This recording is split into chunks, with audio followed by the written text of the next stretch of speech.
Hey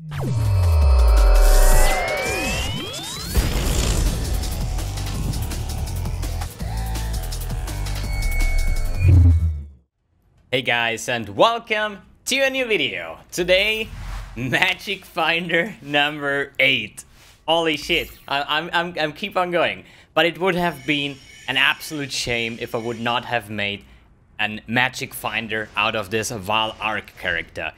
I know that every time I play Magic Finder, I say like, guys, this is the best Legion clear. This is the fastest mapper. Like, I'm super hyped about every single Magic Finder because they're all somehow so fun to play and so fast. But guys, this time around, I think this is actually the best Legion killer. Cause we're gonna kill off one freaking Legion with one single arc. The second arc will kill all the mobs. This build is beyond ridiculous, okay? So, map showcase, and this time without Headhunter, because I don't think that Headhunter is necessary in this build. Let's face it, okay?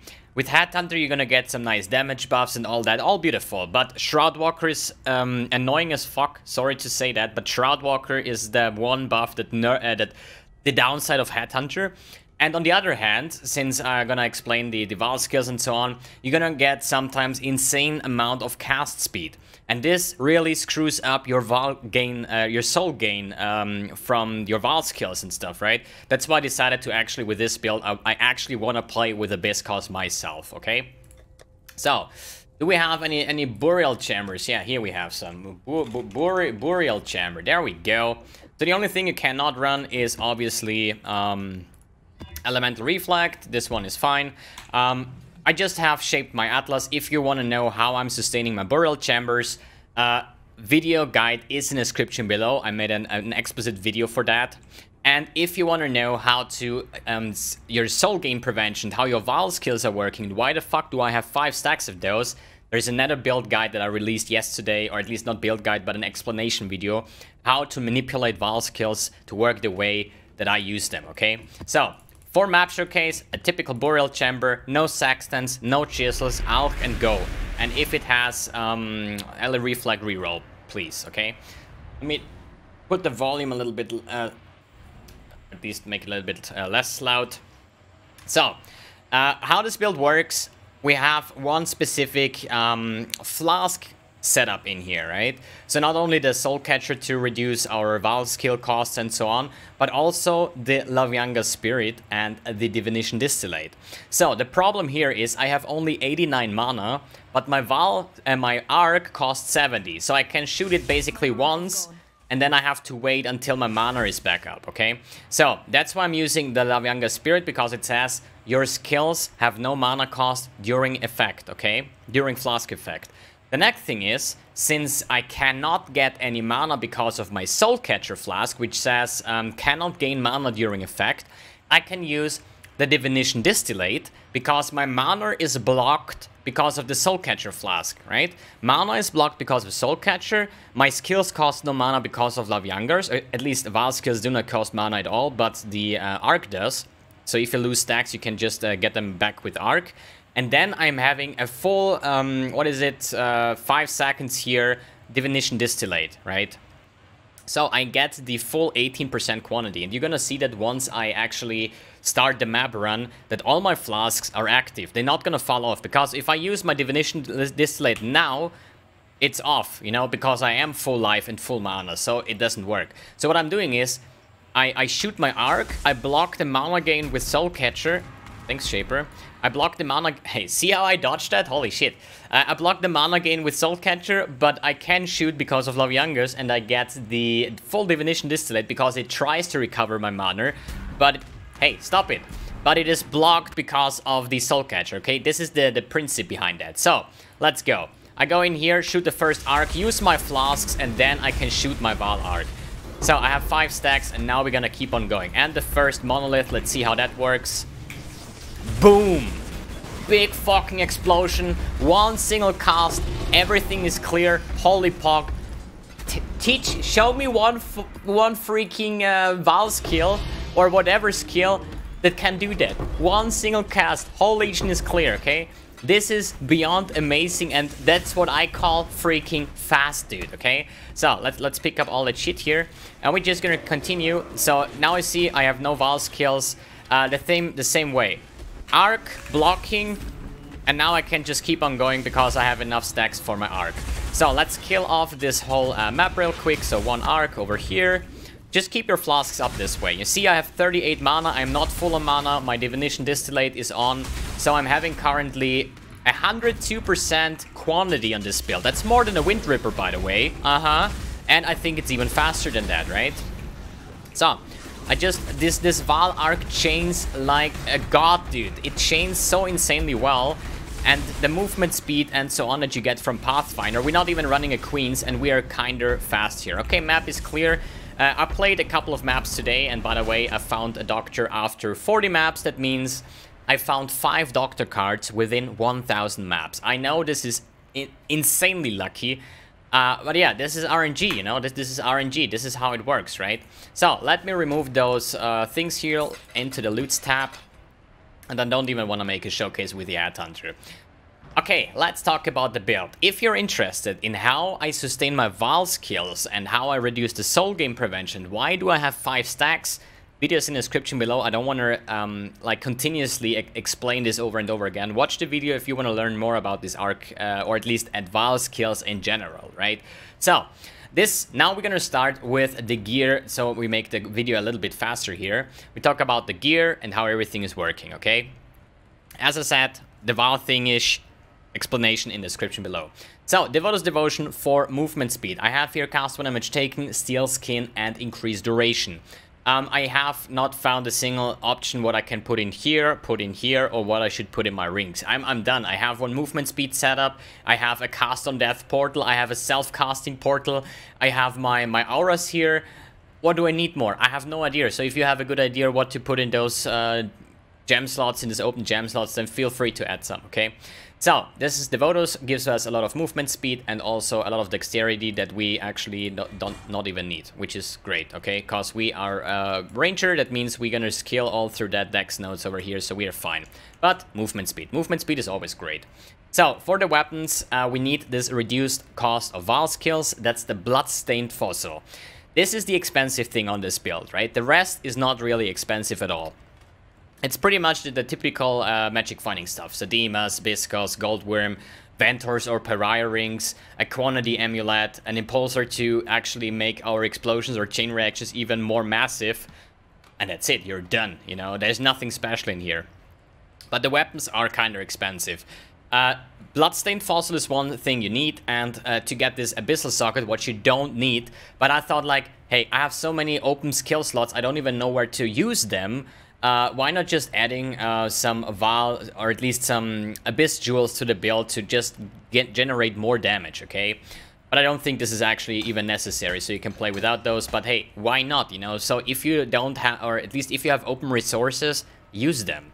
So, we need this reduced soul cost of Vaal skills 2 times. If you want to play with a bow, or like bow and quiver, or a 2-handed staff, also Bloodstained Fossil will give you 40%, so you're good, okay?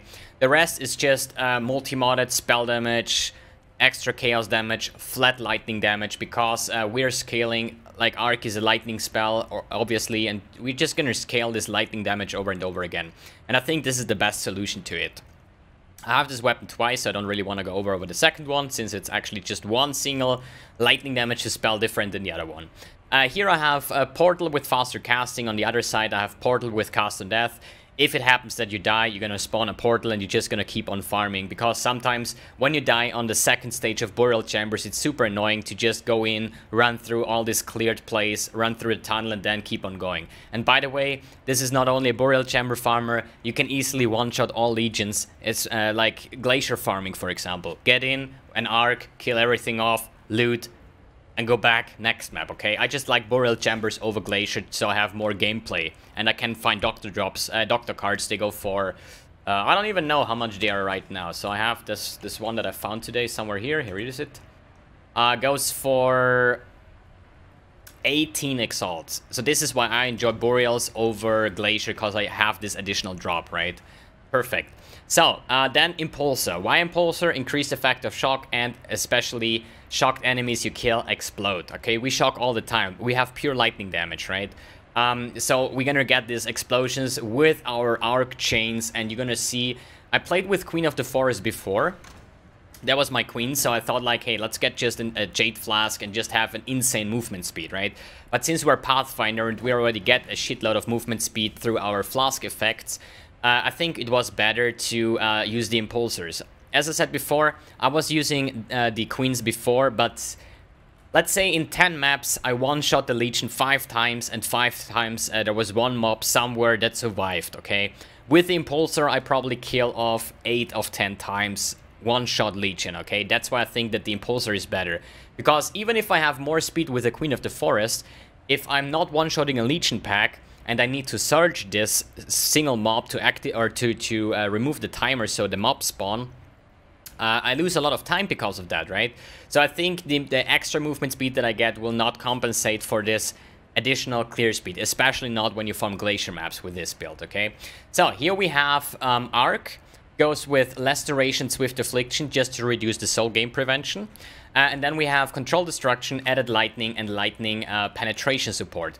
Usually faster casting might be better.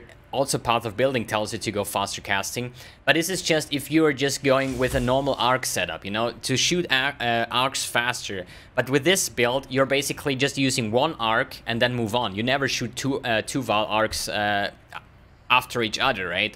Because you're gonna one-shot these things. So faster casting is not really a good solution here. And I take lightning pen and lightning damage just to have generic more damage for this build. And since we do almost like probably 80% lightning damage, the lightning penetration comes in very handy as well.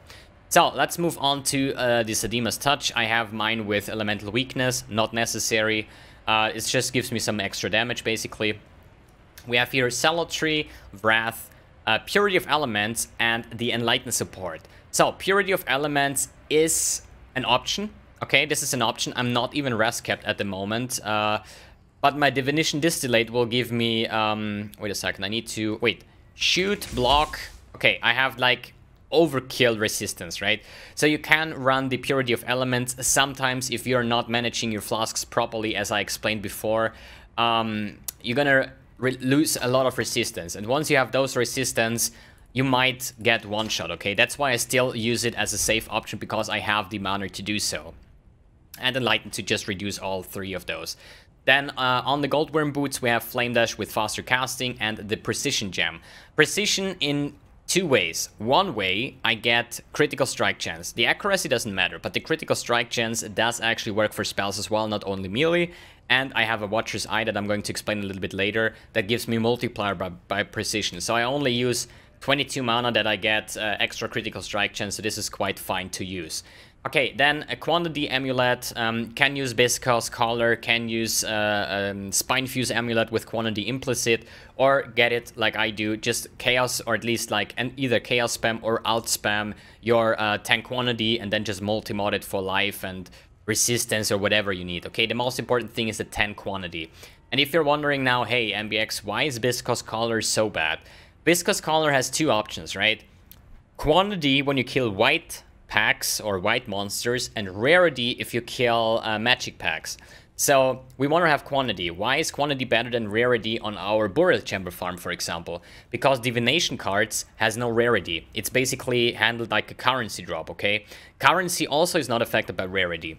Rarity is just for, hey, a rare pair of gloves dropped, and through my rarity they turn into unique. But we are not hunting uniques, we're hunting currency, exalted orbs, we hunt Burial Chamber, at least like doctor cards, and you're gonna get more loot out of the quantity and more currency because of that, okay? It would be something different if you have a map where there is a specific unique drop that you need, then you need rarity to increase the drop chance for that, okay? And since Viscous only gives us quantity for white mobs don't really drop a lot of loot, you know? The bigger the mob, like a unique mob will drop more loot than a rare pack will drop more than a magic pack, and the magic pack will drop more than a white pack. So quantity on white packs, come on. I'd rather have these 10% quantity for everything that I do, okay? And since what I was saying before, I have a total of with flasks on 102% quantity of items by every monster, okay? That's more than the Wind Ripper character, by the way. Yeah, this is the reason why I'm using this one. Then double Pariah Ring, because I'm using Purity of Elements, because I'm getting the resistance from the Divination Distillate, so I don't need Ventur's Gamble here, okay? And the Pariah, when they have a white sockets, they give me 15 quantity per white socket. This does only count for the ring as well, right? Not if you equip a Tabula Rasa with 6 white sockets and you get like 90% quantity because of that. It works just for the ring, okay? But 15 quantity is more than the Ventur's has. Ventur's goes up to max 10 quantity, so if you use 2 of those, we get 30 quantity instead of 20 max rolled, okay? Check. And Viscous Leash, quantity, rampage, cold resistance. Quite fine belt, I would say. Check. We talked about the gear and the gems and the substitutions, basically. Flask setup I already talked about, right? Blocking mana, having no mana cost, not gaining mana anymore, so this Divination Distillate is on the full time. I show it again. I use my skill, I block the mana, I have no mana cost, and then I have quantity, right? So, I activate this one, block everything, and you see my flasks here on in the yellow bar here that you're not seeing, but they are running all now, okay? They are all running here. My Divination Distillate is getting full amount here because I cannot gain mana as long as I have my Soul Catcher on. So I have this quantity gain here. And yeah, and even if I have my Laviangas on, I can just permanently basically spam those once my mana is blocked, because this Laviangas will also channel non-stop, same as the Divination Distillate. So as soon as I can use my Soul Catcher and then Lasagnas or whatever you call it, I can permanently shoot arc because I have no mana cost anymore, right? Perfect. Explained. Then an Alchemist's Quicksilver Flask of Adrenaline. Since we're Pathfinder, we have increased flask effects. And also this one gives me a shitload of movement speed, more than 120% or so. And the Diamond Flask of Bleed Immunity, just for, yeah, bleeding, basically. Because we are using the Master Alchemist, we're immune to Elemental Ailments, which includes Ignite, which includes Shock, Freeze, and so on. So that's why we don't use a Freeze Immunity Flask. Okay.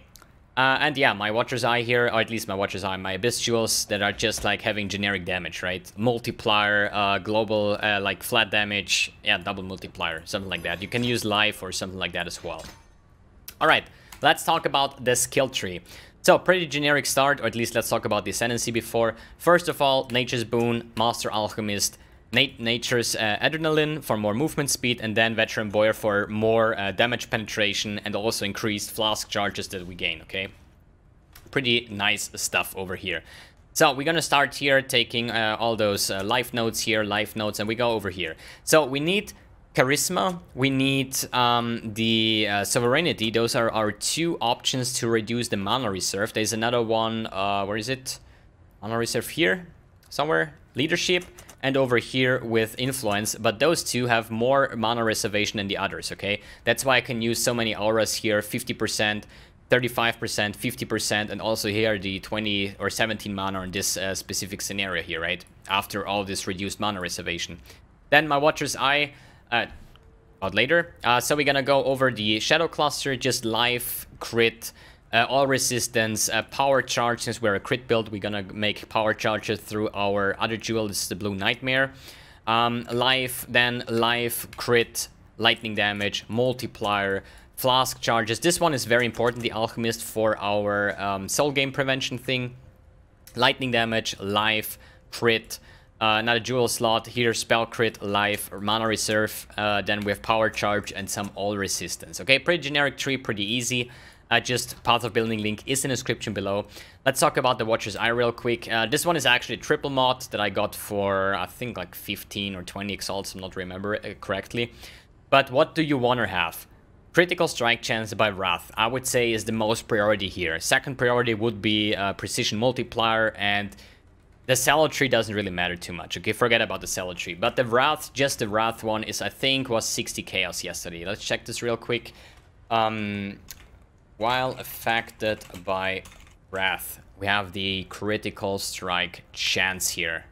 Let's go. How much is it? 50 chaos. Okay, super affordable, okay? If I want to go with a double Wrath, then go lightning penetration and crit chance, or do it like I did with critical strike chance and multiplier. If you don't have the multiplier, you don't mandatory need precision as well, because I just have this one because I have the Watcher's Eye for that, right? You're still gonna get a little bit of crit strike chance. For the other jewels, the Conqueror's Potency is very important for our Vaal gameplay with the effect of our flasks, so my soul gain prevention is lower and I'm using less souls. Then I have here the Blue Nightmare, just because for power charge generation, you know? If you cannot afford things like that, but they go for like 50 chaos, my Corrupted Blood, actually, which is overkill since I'm using a blood flask, this one cost me 5 exalts, and the actual Blue Nightmare without corruption is 50 chaos, I think, or 80 chaos at the moment, okay? So, pretty affordable as well. If you don't want to use that, you can scale down over here, take an Intuitive Leap here, and scale Overcharge and Melding, so you get the power charges through Overcharged. What else do we have here? Here's the second, or at least like a rare jewel, which is just Life Double Multiplier. Can also be increased lightning damage or something that just gives you lightning damage, okay? But try to get some life on it. Maybe even all resistance if you need so. But jewels, the least thing I want to have on jewels is all resistance or resistance in general, just because jewels can offer you so much damage. Just imagine life triple damage, quadra damage, hilariously expensive, but will get you a lot of DPS. So, anything else here to talk about? I don't think so. As I said, Path of Building link is in the description below. Let's talk about the bandits I killed. I helped Alira. Last time I said I killed Alira. No, I helped Alira for the multiplier and the all resistance, since it's a crit build. For Pantheons, I have no idea. Same shit as always. Lunaris and a non-upgraded Garrocan, because I'm too lazy to do that. I should finally do that shit. But as you see, this is like the 6th or 7th Magic Finder where I say, like, upgrade Lunaris and upgrade Garrocan, and I still haven't done those because I'm too bored for that, okay? But if you want to do so, do it. For the cosmetics, a full Transcended Celestial. Transcended weapon. I like the complete body armor with weapons, all Transcendent stuff with the wings. Then we have Sin and Talent Helmet effect, Celestial weapon effects with the character effect, the footprints, the Demon King portal effect, the purple arc. This is, in my opinion, the most beautiful one, because the red one doesn't chain so well, the blue one, the standard one doesn't chain either that well. But this purple effect, once you hit, there is just like some lightning flying back, like it just looks super beautiful when this thing chains. Then we have Soul Nexus Aura effect, the Celestial Aura effect, Force Field, Corsair Flame Dash, and the Monolith Aura effect. Okay, and one thing I want to add here, because I forgot about this one before, I was using Arcane Surge over here, because I thought like, hey, Flame Dash, faster casting, Arcane Surge, super nice generic movement skill where you get the buff, but no. You only get the, I can actually showcase this right here, Arcane Surge, do we have it somewhere here? Okay, so here you see, I use my Flame Dash, I get my Arcane Surge, so I get spell damage and all that shit, right? Is good. But you only get this when you spend mana, and since we are actually blocking our mana with Laviangas and so on, means when I use something and activate my flasks, I can just Flame Dash however I want. I will never get the Arcane Surge just because I don't have mana to spend, right? So this is actually the reason why I had it before, and then I was like, hey mbX, you're actually stupid, you don't spend mana, forget this thing. So one more slot open that I don't know what to use. You can use Golems or I don't know, whatever you want, guys, whatever you want. So, I think we're pretty much done with the build. Again, Path of Building link is in the description below. If you want to learn more about the Vaal skills in general, link is given also in the description below. Video guide for Burial Chamber Sustain in the description below. Dude, I'm so busy, dude. I'm trying to bring as much content, as much like Path of Exile teaching as I can make, basically, to teach you an easy way of this game and a fun way to play this game. So thanks for tuning in, guys. Thanks for watching, and see you in the next video.